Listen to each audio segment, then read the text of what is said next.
Las religiones del mundo.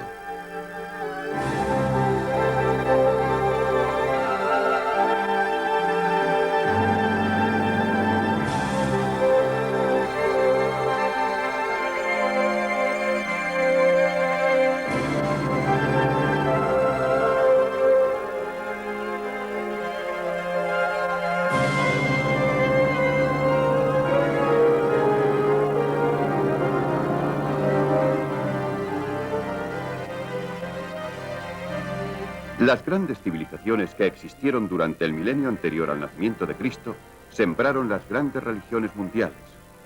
El imperio persa, que se extendía desde Mesopotamia hasta el Hindu Kush, las grandes cuencas fluviales de China, el vasto subcontinente indio y finalmente Roma, que comprendía todo el mundo mediterráneo. En su mayor parte, estas religiones se desarrollarían durante un breve periodo en comparación con todo el lapso de la historia humana. Los profetas y reformadores más destacados del hinduismo, del budismo, del judaísmo y de las religiones de China fueron todos casi coetáneos.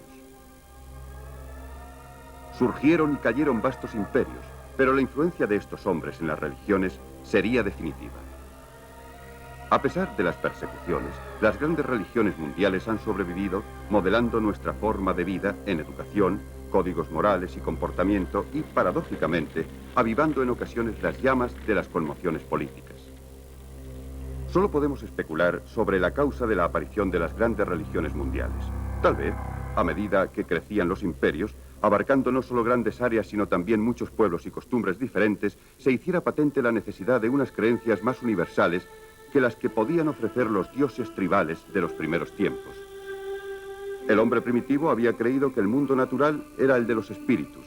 Más tarde serían reemplazados por dioses y diosas, la madre tierra, la lluvia y los dioses sol y otros, como el dios egipcio Osiris, de quien se creía dependía la vegetación y las inundaciones del Nilo. Unas funciones similares también eran propias de los dioses de Grecia y Roma, Ares o Marte, el dios de la guerra, y Afrodita o Venus, la diosa del amor.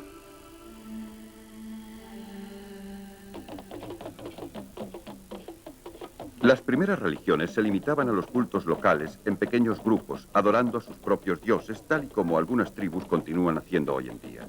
Los yorubas de África Occidental, por ejemplo, adoran a una compleja jerarquía de deidades que comprende a un creador supremo y a casi 400 dioses y espíritus.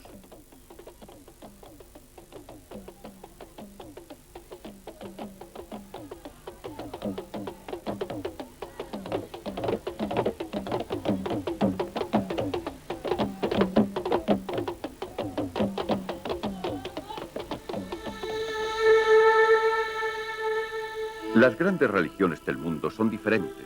Sin embargo, todas ellas, en un grado u otro, comparten la creencia en una sola realidad espiritual válida para toda la humanidad. La transición de los cultos locales a las religiones mundiales fue obra de una notable serie de reformadores. Zoroastro en Persia. En India, Mahavira. Y también Gautama. En China, Confucio. Y Lao Tse. Y los profetas del Antiguo Testamento en el pueblo de Israel. Aunque poco se sabe de la vida de estos hombres, parece cierto que todos reaccionaron contra las tensiones de su época. Trabajaron independientemente en unas regiones muy alejadas entre sí, y fue su visión la que dio origen a las religiones del mundo.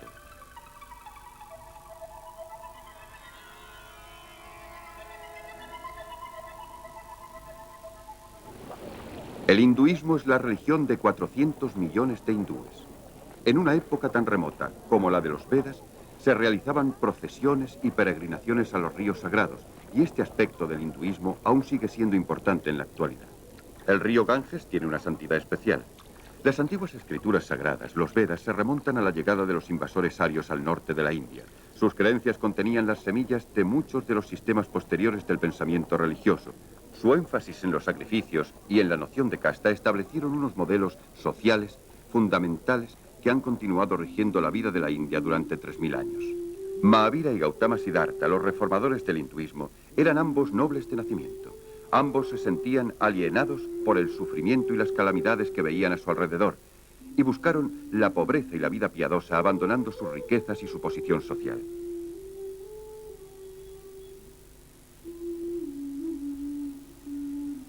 Mahavira fue el fundador de una rigurosa religión hindú llamada jainismo. Sus seguidores siempre fueron limitados, si bien aún quedan hoy en día 1 millón de jainas que viven en la India occidental. Mahavira hacía hincapié en ciertos aspectos del hinduismo, como la ahimsa, la doctrina de la no violencia, tanto hacia los hombres como hacia los animales, que iba a influir en la obra de Mahatma Gandhi.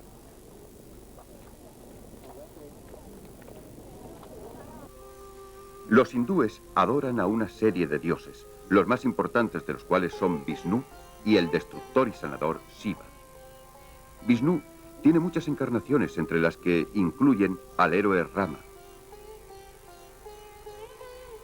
y a Krishna, un dios benéfico. La esposa de Shiva, la diosa madre, aparece tanto como la gentil Parvati, como la feroz Kali.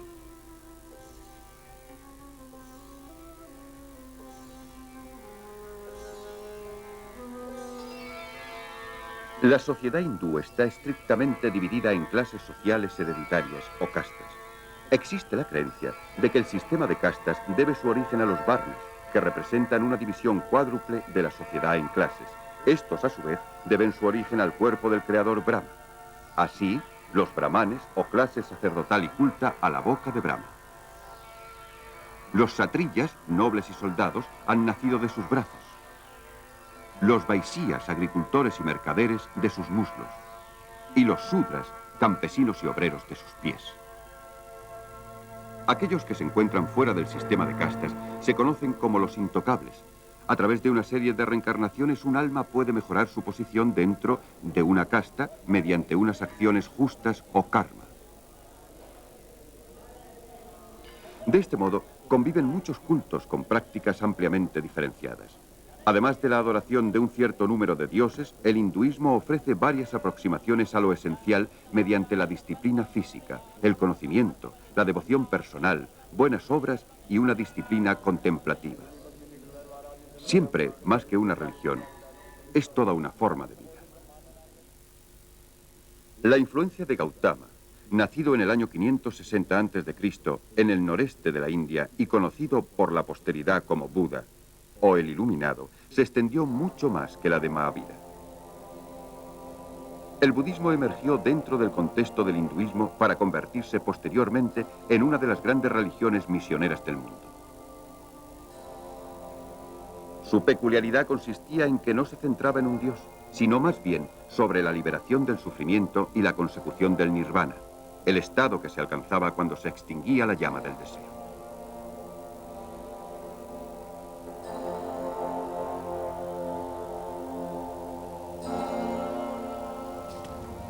Desde el mismo momento de la muerte de Gautama, sus enseñanzas fueron mantenidas vivas por sus seguidores que viven juntos en comunidades monásticas.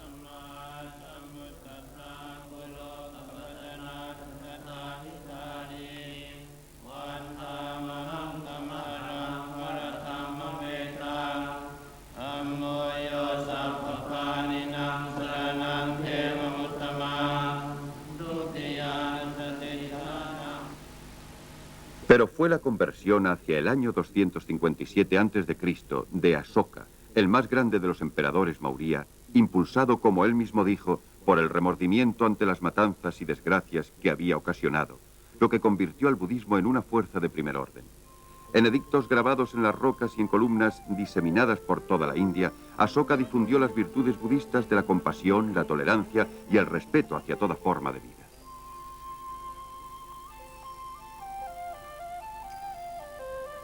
Fue gracias a Asoka cuando el budismo comenzó su vocación misionera, difundiéndose a los reinos helenizados más allá del Hindu Kush, y a Sri Lanka y Birmania. En la forma conocida como Theravada, conservadora y tradicionalista, el budismo se estableció en todo el sureste de Asia. Junto con el hinduismo fue una influencia formadora en esta región, y aquí aún se conservan en la actualidad muchos restos de gran belleza. Igualmente importante fue la difusión del budismo hacia el norte, al reino de Kusan, en el moderno Afganistán, un gran imperio a horcajadas de las rutas comerciales que unían Oriente con Occidente, porque aquí surgió una nueva forma de budismo conocida como Mahayana, que significa el gran vehículo que llevará a la salvación a toda la humanidad. El budismo Mahayana estaba más abierto a las doctrinas populares y a las prácticas locales, siendo una de sus características los bodhisattvas, los cuales, al igual que los santos cristianos, podían ayudar a la salvación de los mortales. El budismo se difundió rápidamente por el Tíbet y Asia Central, prosiguiendo hacia China hasta Corea y alcanzando el Japón hacia el año 550 después de Cristo.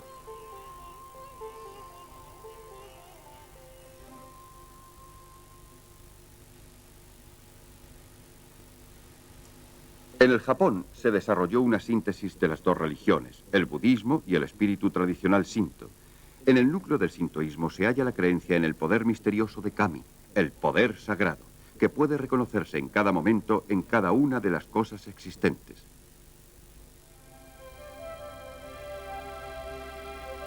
En esta época el budismo había perdido su peso en su lugar de origen. Hoy en día no quedan prácticamente budistas en la India, y lo que ha sobrevivido es un hinduismo rejuvenecido y purificado.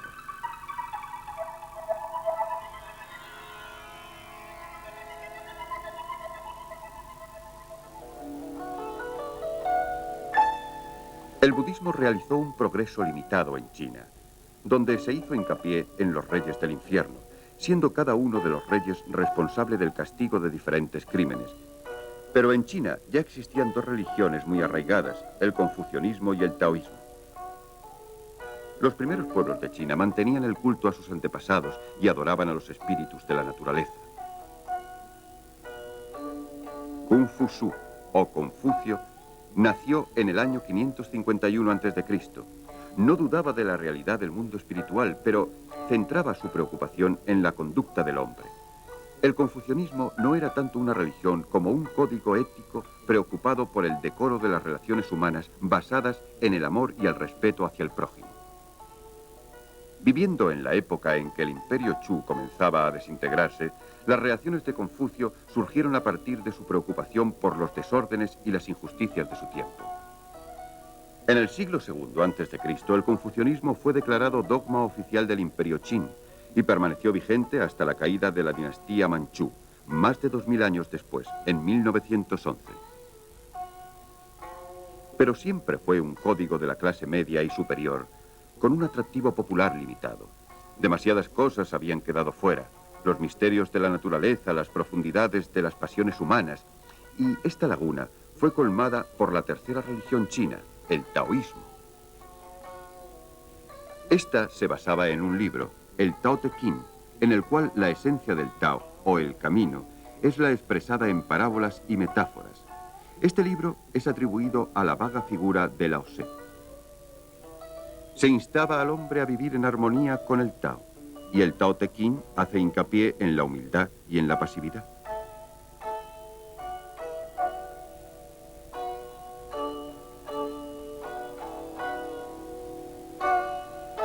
Existen unos obvios paralelismos con las enseñanzas del budismo y también con las posteriores ideas del cristianismo, pero, a diferencia de Cristo, Lao Tse no ofrecía el consuelo de una vida futura. Con el tiempo, el taoísmo degeneró en una religión supersticiosa de demonios y de magia.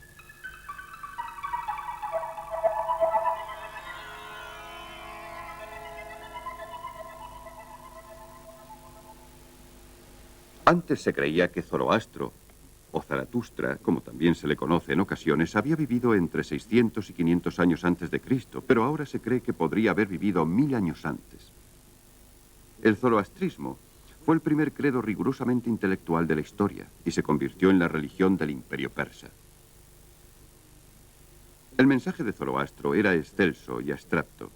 Él creía en un gran espíritu, Ahura Mazda, benéfico y bueno, enfrentado a otro espíritu poderoso, Angra Mainyu, el adversario, maligno e ignorante. La vida era vista como un campo de batalla entre el bien y el mal, el caos y el orden, la luz y la oscuridad, con un juicio final y la resurrección de los escogidos. En el lado de Ahura Mazda se encontraban los poderes de la luz, el sol y el fuego, y existía una tradición de altares de fuego y de cultos al aire libre. La fuerza del zoroastrismo consistía en una clara definición del mal. Esto explica su atractivo entre los muchos pueblos sometidos dentro del vasto imperio persa. Aquellos que obedecieran los mandamientos de Ahura Mazda alcanzarían la inmortalidad. Zoroastro también creía que el fin del mundo llegaría a su debido tiempo y que Ahura Mazda enviaría un rayo desde el cielo para destruir a los malvados. Su belicosidad atrajo a los grandes reyes guerreros de Persia y posteriormente a los emperadores persas bajo la dinastía de los sasánidas. Hoy en día el zoroastrismo solo es practicado por los parsis de la India y por un pequeño grupo de creyentes en Irán. El mitraísmo fue un culto que se desarrolló a partir del zoroastrismo. Adoptó su belicosidad y el simbolismo central del sol, pero la ceremonia mitraica más importante era el sacrificio del toro. Era un culto cerrado, difundido por los soldados, comerciantes y funcionarios civiles de todo el Imperio Romano. Se han encontrado altares en sitios tan alejados como Alemania, África del Norte y Gran Bretaña, pero el número de sus seguidores fue relativamente reducido. El zoroastrismo también dejó su huella en el judaísmo y en el cristianismo, en lo relativo a la lucha entre el bien y el mal, en las figuras simbólicas de ángeles y demonios, y en la promesa de la resurrección y del juicio final. El judaísmo se centraba en la adoración de un solo Dios desde el mismo comienzo, cuando Moisés realizó su famosa alianza con Yahvé o Jehová después del éxodo de los hebreos de Egipto hacia el año 1290 a.C. El judaísmo, con su profundo código ético, formulado en los 10 mandamientos, era la religión tribal exclusiva del pueblo de Israel, cuyo centro fue Jerusalén, a partir del siglo XI a.C. Uno de sus momentos decisivos fue cuando los judíos fueron conducidos al exilio en Mesopotamia, después del saqueo de Jerusalén y la destrucción del templo en el año 586 a.C., a manos del rey Nabucodonosor de Babilonia. 50 años de cautiverio ablandaron los vínculos localistas del judaísmo y lo convirtieron en un credo universal. Aunque el proceso se había iniciado con el profeta Amos en el siglo VIII a.C., los profetas que habían conservado la fe en el exilio interpretaron la ley tradicional, la Torá, de un modo nuevo, haciendo mayor hincapié en la moralidad y la conducta justa que en la observancia y el sacrificio. La Torá consta de los 5 primeros libros de la Biblia, y los judíos ortodoxos consideran que fueron entregados a Moisés en el monte Sinaí. Comienza con una descripción de la creación y finaliza con la muerte de Moisés y una descripción de la tierra prometida, Israel. Del crisol del exilio y de la aflicción, el judaísmo surgirá como una potente fuerza religiosa. Yahvé ya no era simplemente el Dios de los judíos, era el Señor de toda la humanidad. Aunque Ciro, el emperador persa, permitió que los judíos regresaran a Jerusalén para reconstruir el templo en el año 538 a.C., los judíos sufrirían casi continuamente la dominación política y militar de otros. En el año 200 después de Cristo, los judíos se diseminaron por todo el mundo mediterráneo y, sin embargo, durante esta dispersión o diáspora, siempre consideraron Palestina como su patria. Perseguidos y oprimidos, dependían en cuanto a su identidad de su propia fe. Del mismo modo que el budismo nació del hinduismo, el cristianismo nació del judaísmo. Judea había sido conquistada por los romanos en el año 63 a.C. El resultado fue una tensión religiosa, política y nacionalista. Surgieron una serie de movimientos como respuesta a la opresión de los judíos. Algunos eran espirituales, como los esenios, otros políticos, como los celotes. Cuando Jesús de Nazaret empezó a predicar hacia el año 27 después de Cristo que el reino de Dios estaba cerca, era un mensaje que muchos judíos habían estado esperando. Desde los tiempos del exilio babilónico, los profetas habían vaticinado la venida de un Mesías o liberador, y a sus seguidores les pareció que Jesús era el Mesías. Él proclamó y demostró la presencia y el amor de Yahvé, y la necesidad de vivir de acuerdo con el Espíritu mismo. No obstante, después de una corta explosión de entusiasmo, la popularidad de Jesús entre sus seguidores decreció, y hacia el año 30 después de Cristo fue apresado por las autoridades judías, entregado al gobernador romano Poncio Pilato y crucificado como revolucionario. Incluso sus discípulos más íntimos quedaron desilusionados, pero recuperaron la fe con la resurrección cuando Jesucristo apareció entre ellos. Entonces proclamaron que volvería glorioso el día del juicio final. En esta etapa el cristianismo aún era un culto judío, pero el momento decisivo llegó con la conversión de Pablo, antiguo azote de los cristianos. Los viajes misioneros de Pablo abrieron nuevos caminos para la conversión de los gentiles o no judíos. Su primer viaje le llevó a Chipre, el segundo a Asia Menor, Grecia y el Egeo. Negando que Jesús hubiera sido enviado meramente para redimir a los judíos, sino para que fueran perdonados por los pecados de la humanidad, realizó otros 2 viajes. El tercero por Asia Menor, Grecia y Tierra Santa, y el último viaje le llevó a un lugar tan lejano como Roma. El mensaje de Pablo encontró una gran respuesta entre los pueblos. Quienes se convertían al cristianismo no debían obrar de conformidad con la ley judía. La fe en Cristo y una vida reformada como miembros de una comunidad cristiana eran suficientes. El resultado fue una ruptura con el judaísmo. Cortando estos lazos, el cristianismo se convirtió en una religión mundial que se difundió por todo el Imperio Romano, a pesar de las persecuciones intermitentes. Pero nunca se mantuvo en los límites de los dominios romanos solamente. Misioneros de Egipto llevaron el mensaje hacia el sur, a Nubia y Etiopía, en África Oriental. Y también se estableció una iglesia cristiana en la India. Desde Siria, el cristianismo se difundió a Persia. Y desde allí, a lo largo de las rutas comerciales de Asia Central hasta China. Un hecho decisivo ocurrió en el año 313 después de Cristo, cuando el emperador romano Constantino toleró oficialmente a los cristianos. El cristianismo se convirtió posteriormente en la religión oficial del Imperio Romano en el año 392 después de Cristo, y los otros cultos fueron suprimidos. Había comenzado un nuevo capítulo en la historia del cristianismo.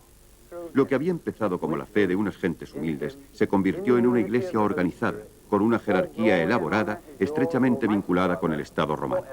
El predominio del cristianismo en el cercano Oriente continuaría hasta la llegada del Islam, la última gran religión mundial que conmocionó el mundo tras la muerte de su fundador, Mahoma, en el año 632 después de Cristo. Pero sobre esto volveremos más adelante. En cualquier caso, el relato que hemos seguido, que abarca algo más de un milenio, demuestra el impacto de los individuos en la historia.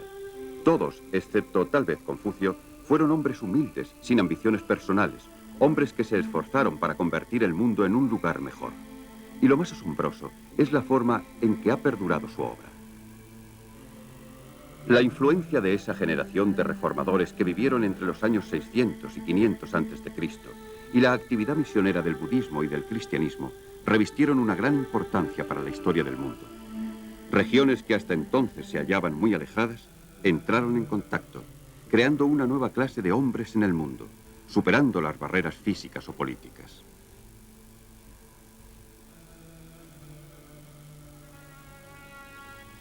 Las grandes religiones del mundo habían surgido como mensajes de paz, pero, contrariamente a lo que deseaban y creían sus fundadores, también fueron una fuente de discordias y de conflictos. Y así, desgraciadamente, continuaron.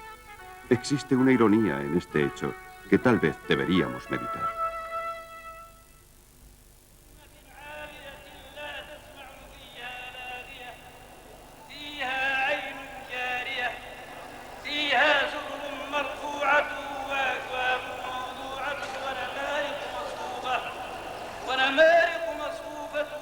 En la actualidad, hay más de 600 millones de musulmanes en el mundo, aproximadamente la 7ª parte de la población total de la Tierra.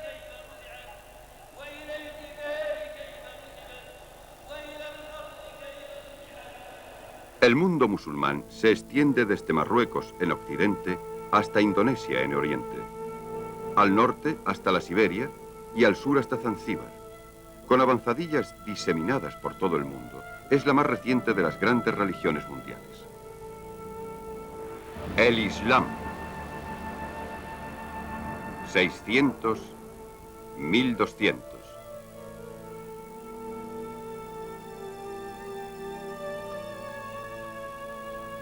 El Islam se inició en los desiertos de Arabia casi 600 años después de la muerte de Cristo. Al unificar a las tribus de la península de Arabia, las convirtió rápidamente en una fuerza irresistible. La lengua y cultura, las artes y las ciencias florecieron bajo la égida del Islam, mientras que en Occidente, Europa quedaba atrapada en el sopor de unos años oscuros.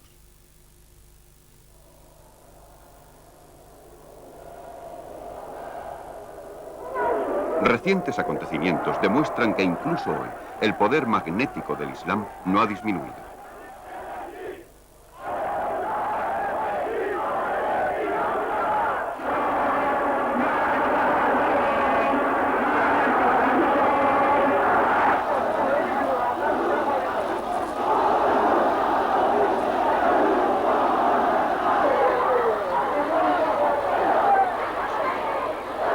Para los no musulmanes, el Islam sigue siendo hoy en día una fuerza potente y misteriosa.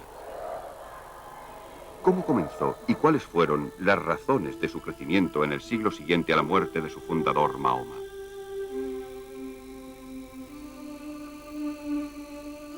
Un siglo de conflictos entre los bizantinos y los persas había dejado los dos imperios débiles y vulnerables. Como resultado de estas constantes guerras, las rutas comerciales quedaron interrumpidas y los mercaderes comenzaron a enviar sus productos a través del Mar Rojo y de la península de Arabia. Largas caravanas viajaban a lo largo de las costas de la península transportando los artículos de exportación de África y Asia a Egipto, Persia y al Imperio Bizantino. El comercio floreció y una de las ciudades árabes se convirtió en un próspero centro comercial, en la encrucijada de las rutas que se extendían hasta la India, Madagascar y Filipinas. Esta ciudad era la Meca.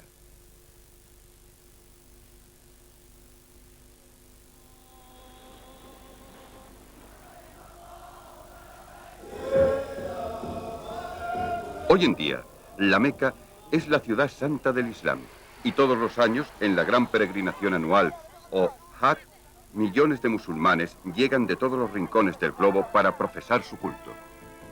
¿Qué sucedió para que esta ciudad del desierto se convirtiera en el centro de una de las grandes religiones del mundo? Desde los tiempos más remotos, la Meca había sido un lugar sagrado donde las tribus de Arabia rendían culto a sus dioses paganos. Pero la expansión de las nuevas rutas comerciales puso en contacto a los árabes con nuevas ideas y empezaron a cuestionar los valores y las creencias tradicionales, y las riquezas aportadas por el comercio provocaron el nacimiento de un nuevo sistema de clases. Además, a finales del siglo VI, había nacido en la Meca un profeta que aboliría los viejos dioses para siempre y transformaría el viejo santuario pagano en el centro de una nueva religión monoteísta, el Islam. Aquel hombre era Mahoma. Mahoma tenía 40 años cuando Dios le reveló el mensaje del Islam. Según la tradición, Mahoma recibió una visita del arcángel Gabriel. «Cuenta», le ordenó el arcángel. «¿Qué debo contar?», preguntó Mahoma. Entonces el ángel dijo: «Cuenta en nombre de tu Señor, que creó todas las cosas, que creó al hombre de un coágulo de sangre. Cuéntalo, porque tu Señor es muy generoso». Entonces Gabriel instruyó a Mahoma para que arrasara a la idolatría tradicional y que pusiera en su lugar el culto a Alá, el único Dios verdadero y todopoderoso.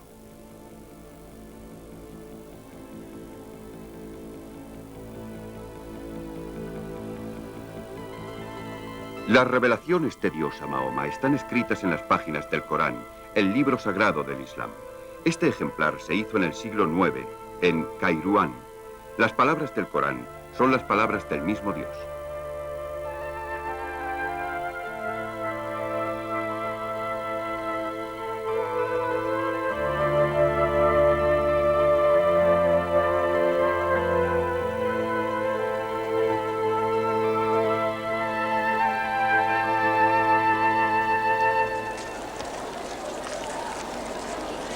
Islam significa sumisión a la voluntad de Dios, y el único Dios de los musulmanes es el Dios de los judíos y también de los cristianos.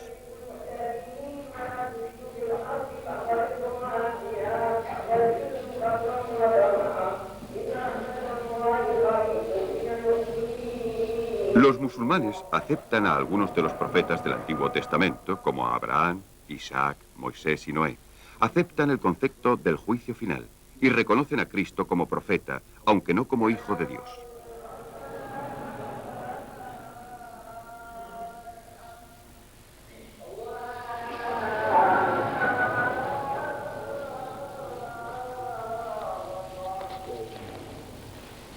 Para los musulmanes, el último y más grande de los profetas es Mahoma.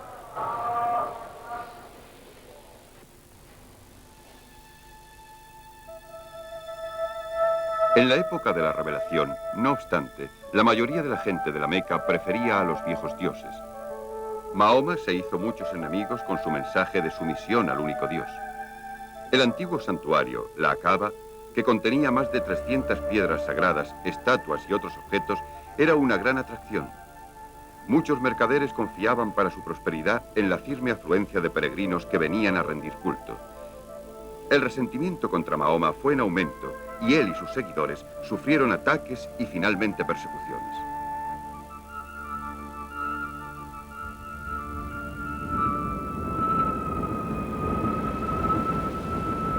Ante esta creciente hostilidad, Mahoma se marchó de la Meca con un pequeño grupo de seguidores y se instaló en Medina en el año 622, una ciudad situada casi a 300 kilómetros al norte de la Meca. La emigración a Medina, que se conoce como Égira, marca el comienzo del calendario islámico.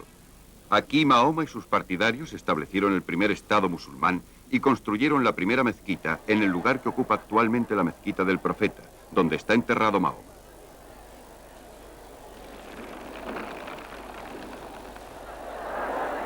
Tras una serie de batallas durante 8 años, Mahoma regresó triunfalmente a las puertas de la Meca al mando de un ejército de 10.000 hombres. Entró en la ciudad y exigió las llaves de la Kaaba, el antiguo santuario pagano, y destruyó los ídolos. A continuación, ordenó a su muecín, o guía espiritual, que trepara al tejado de la Kaaba y llamara a los fieles en oración con palabras que aún hoy se escuchan desde el minarete de todas las mezquitas del mundo. Desde entonces la Kaaba, en la Meca, ha sido siempre el centro del mundo islámico, y todo musulmán se pone a orar en dirección a la Meca, donde quiera que esté.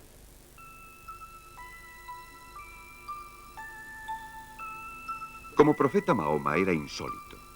Durante su vida se convirtió en jefe espiritual y temporal, galvanizando el potencial militar de las tribus guerreras árabes y reemplazando a sus muchos dioses tribales por el único y verdadero Dios, Alá.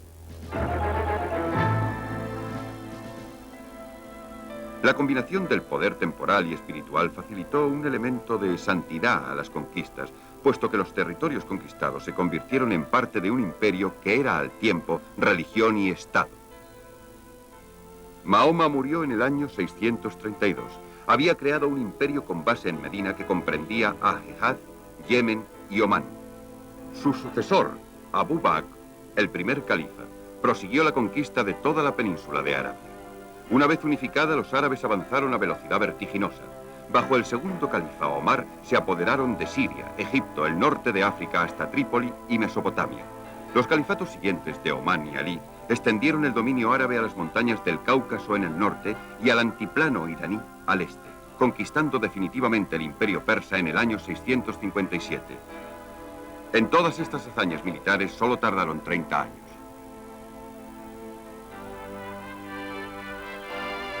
Por donde quiera que fueran, los conquistadores árabes eran acogidos como liberadores por los judíos oprimidos y perseguidos y por muchos cristianos, especialmente por los miembros de sectas minoritarias.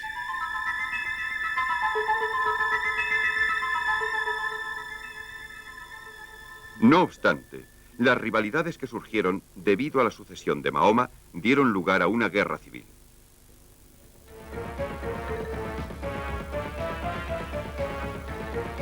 En el año 661, los vencedores, que eran miembros de la vieja aristocracia de mercaderes de la Meca, al mando de la familia de los omeyas, se hicieron con el control del califato. Su primera medida fue la de trasladar la capital a Damasco y desde ahí continuar su camino hacia Oriente. Después de la conquista de Herat y Balkh en el año 651 y la caída de Kabul en el año 664, quedaba abierto el camino de la India y de Asia Central. Sind, al noroeste de la India, fue ocupada en el año 712 y ha continuado siendo musulmana desde entonces. Más al norte, los árabes avanzaron más allá del río Oxus, ocupando Bukhara y Samarcanda en el año 710 y alcanzando la frontera del Imperio Chino, donde derrotaron a su ejército junto al río Talas en el año 751. Con esta derrota comenzó el aislamiento de China.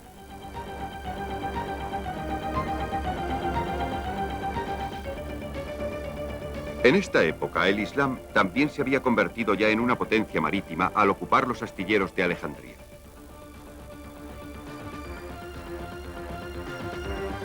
El avance árabe continuó a lo largo de la costa de África del Norte, venciendo la resistencia de las tribus bereberes y cruzando el estrecho de Gibraltar hasta España en el año 711. Las divisiones entre los cristianos facilitaron la conquista y los árabes continuaron hacia el norte, hasta Toulouse y el Valle del Ródano. Pero en el año 732 fueron derrotados en Poitiers por los francos. Solo fue una escaramuza fronteriza, pero persuadió a los árabes a retirarse a España. También en Anatolia y en los Balcanes el Islam vio frenado su ímpetu. A pesar de haber cercado Constantinopla, la capital de los bizantinos, a finales del siglo VII y a principios del siglo VIII, el Islam no logró poner pie en la entrada de Europa Oriental.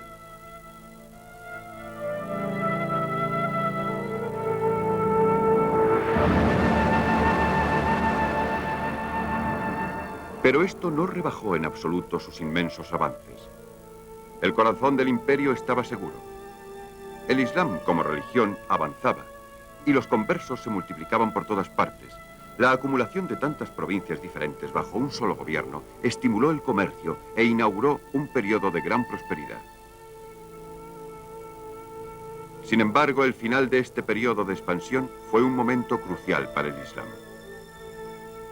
Los descendientes árabes de los seguidores originales de Mahoma se encontraban en minoría en todas partes.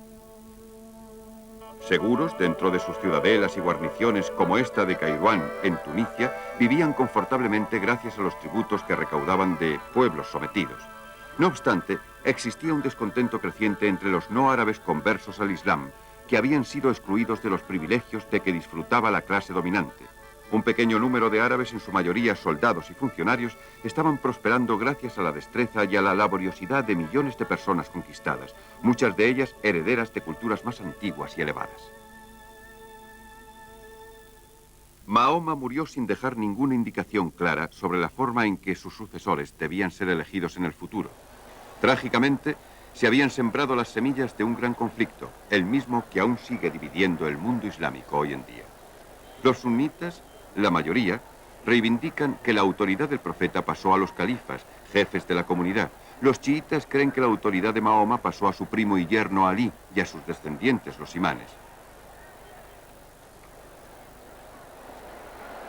Mahoma había unido a las belicosas tribus árabes bajo el estandarte del Islam y su intención era que los musulmanes jamás hicieran la guerra entre ellos. Pero sin embargo, a los 25 años de su muerte, había estallado el conflicto sobre la cuestión de la sucesión del califato. Tal vez no estuvieran cargados de bombas y cañones como las numerosas guerras de nuestra época, pero el coste en el sufrimiento humano fue elevado. Finalmente, fue la guerra civil árabe la que llevó al derrocamiento de los omeyas en el año 750.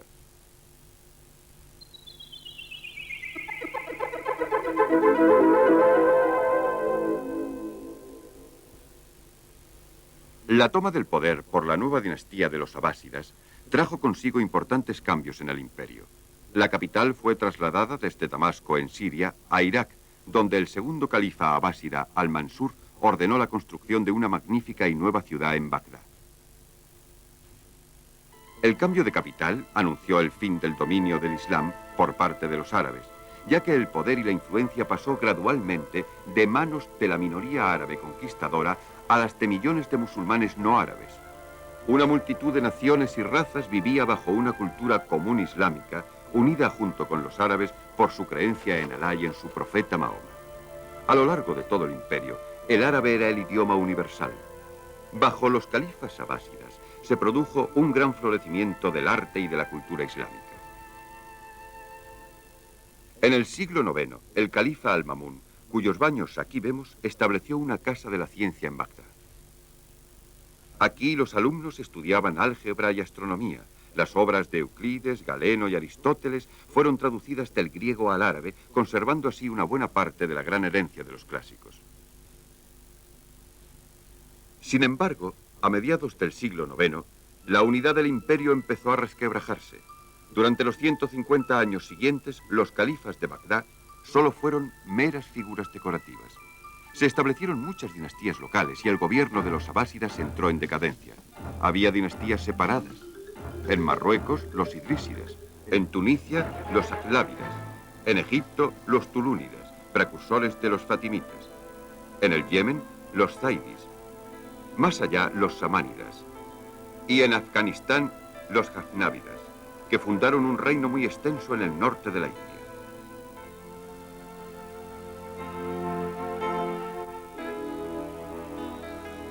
Con una fragmentación política tan grande, ¿por qué el poder y la influencia del Islam continuó floreciendo durante los siglos siguientes?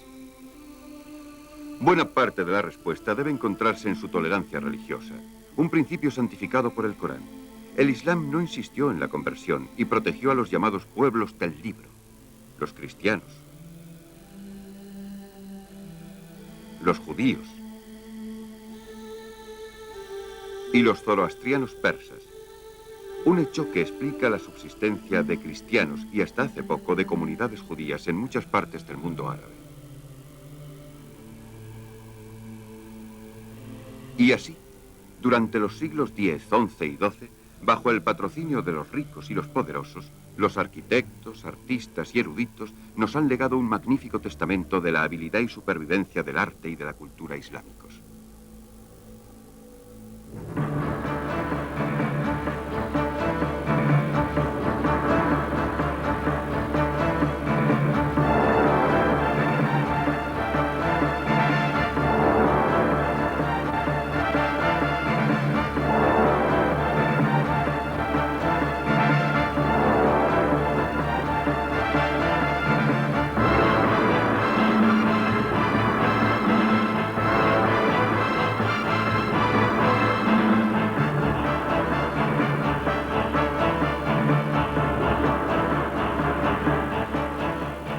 La prohibición islámica de representar figuras vivientes, si bien no observada universalmente, contribuyó al desarrollo de un rico repertorio de formas caligráficas.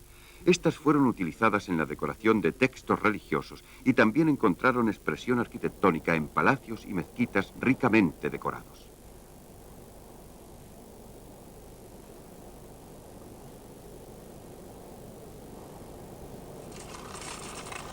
Incluso hoy se producen textiles que son vívidos ejemplos de la tradición islámica de la caligrafía artística.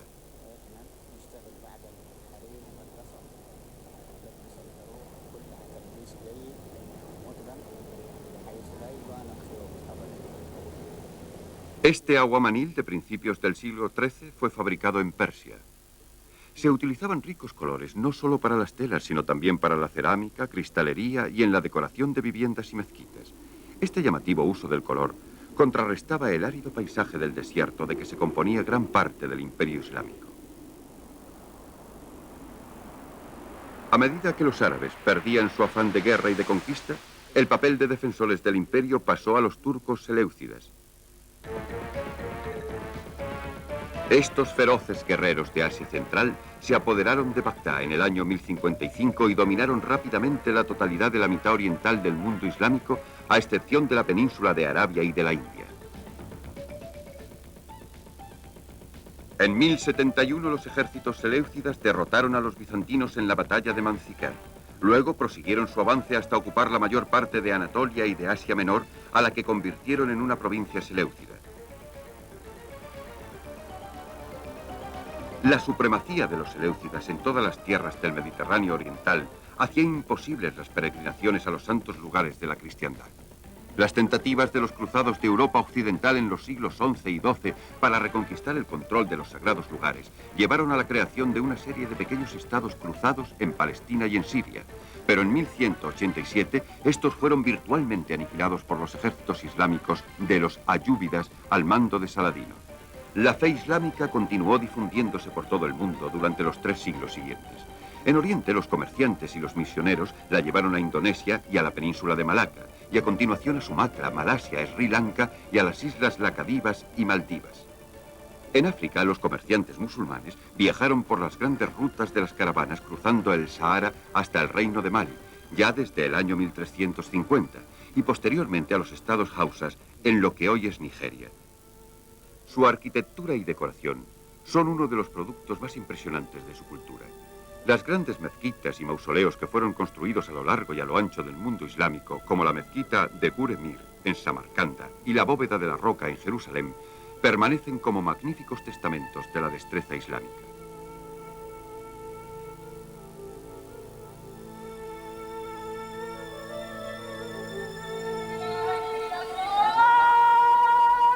El Islam había comenzado como una jihad o guerra santa para llevar la palabra del profeta a todos los habitantes de la tierra. Sus primeras hazañas fueron notables. Por su extraordinario impacto sobre los pueblos conquistados se apoderó de la herencia del mundo antiguo.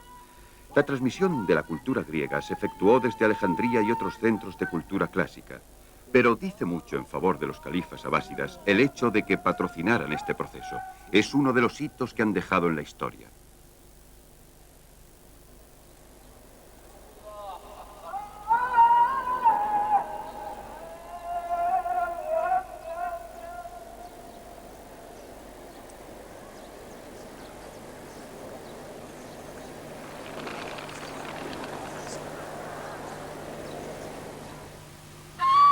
No hay más Dios que Alá, y Mahoma es su profeta, dice el Corán.